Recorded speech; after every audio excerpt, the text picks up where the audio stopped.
Hey guys, it's been a while since I made a video, and I thought what better video to play with than the new Gelli Arts gel printing plate. This is the 3 by 5 inch size, and here's what it looks like fresh out of the package. It has these two little sheets. I like to keep those. You don't really need them for later, but you can. This is just it's like scrap from some kind of packaging. You could work right on, this is like a Ranger craft mat. I'm going to work on this because I thought it would make it a little easier to see.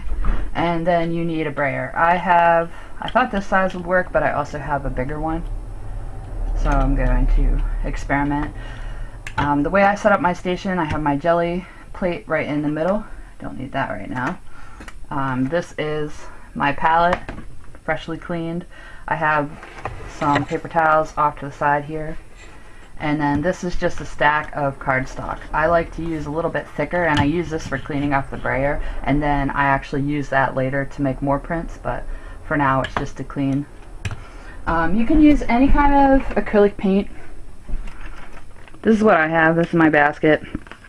These are Studio 71. These are just cheap craft paints in like fun bright colors that I got at Pat Catan's, but really use whatever you have. I just have this assortment. I have lots of other paints, but I decided I'd limit myself. And then you need things to make designs. My favorite is the punchinella, which I carry this at Key Lime Supplies. And I am, as far as I know right now, the only person who has some of these particular designs. I'm going to put that there just to keep it safe. So I'll show you some of them. These are just little scrap pieces. I always have scraps on hand in my studio. They all stick together. It's okay. Alright, so this one is called Blue Diamonds because it kind of is like diamond shapes.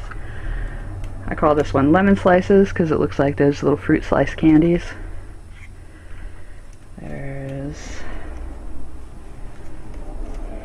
This one is Yellow Leaves because it's kind of like these neat leaf shapes. They do, some of them have different colors, but for the most part I don't care what color they are because I'm using them to print with.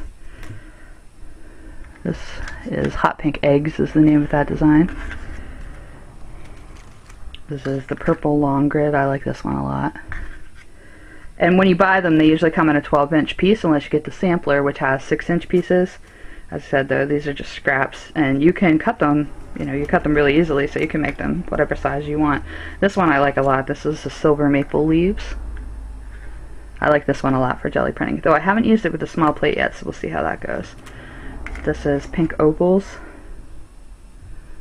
You can see, it's kind of hard to see, but you get the idea. Anyway, so I have a whole stack of punchinella here with me. And I have all sorts of other fun stuff. This is, let's see if you're going to be able to see it. I made this with my Silhouette Cameo, and this is a graphic. I bought this from somebody on Etsy. I can't remember. I'll try to make sure I post a link though.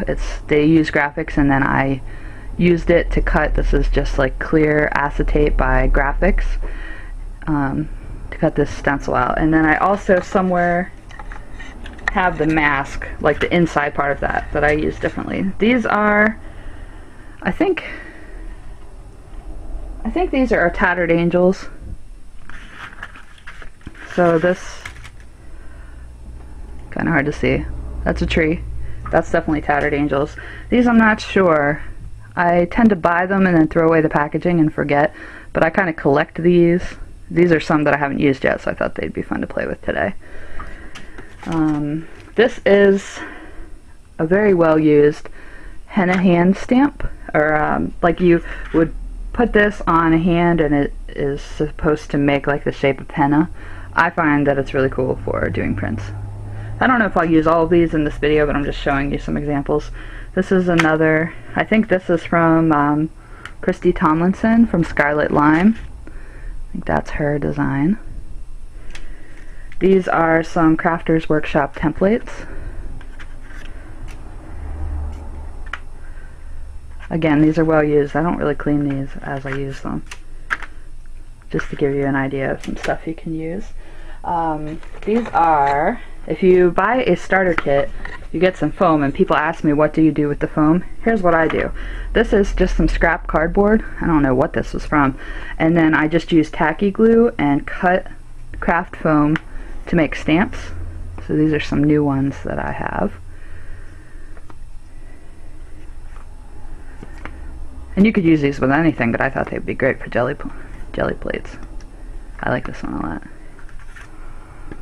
So I just glue I cut the shapes I want, I glue them to some cardboard, just scraps, and I let it dry overnight. So there's that. This is craft foam that I've seen at like Michael's or in like kids sections, if you can see the textures. And you could cut this, like this actually comes in big, like I think it's 8 by 10 sheets, and you can cut it down to whatever size that you want. This one's kind of fun, it looks like fabric. And there's that.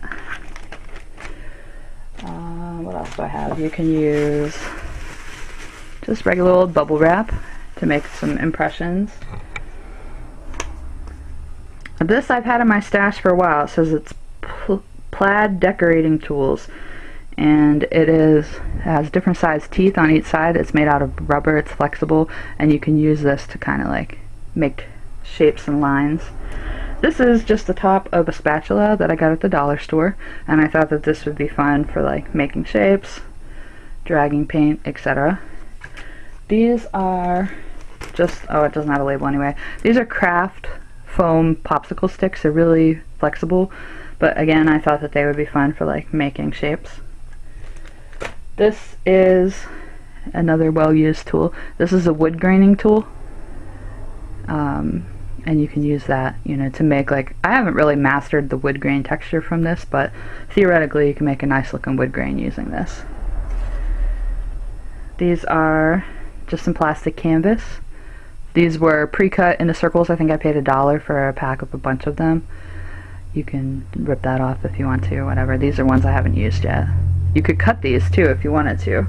And you could also get like the square sheets and cut it into any shape you want. Okay, so that's the tools I have to work with today.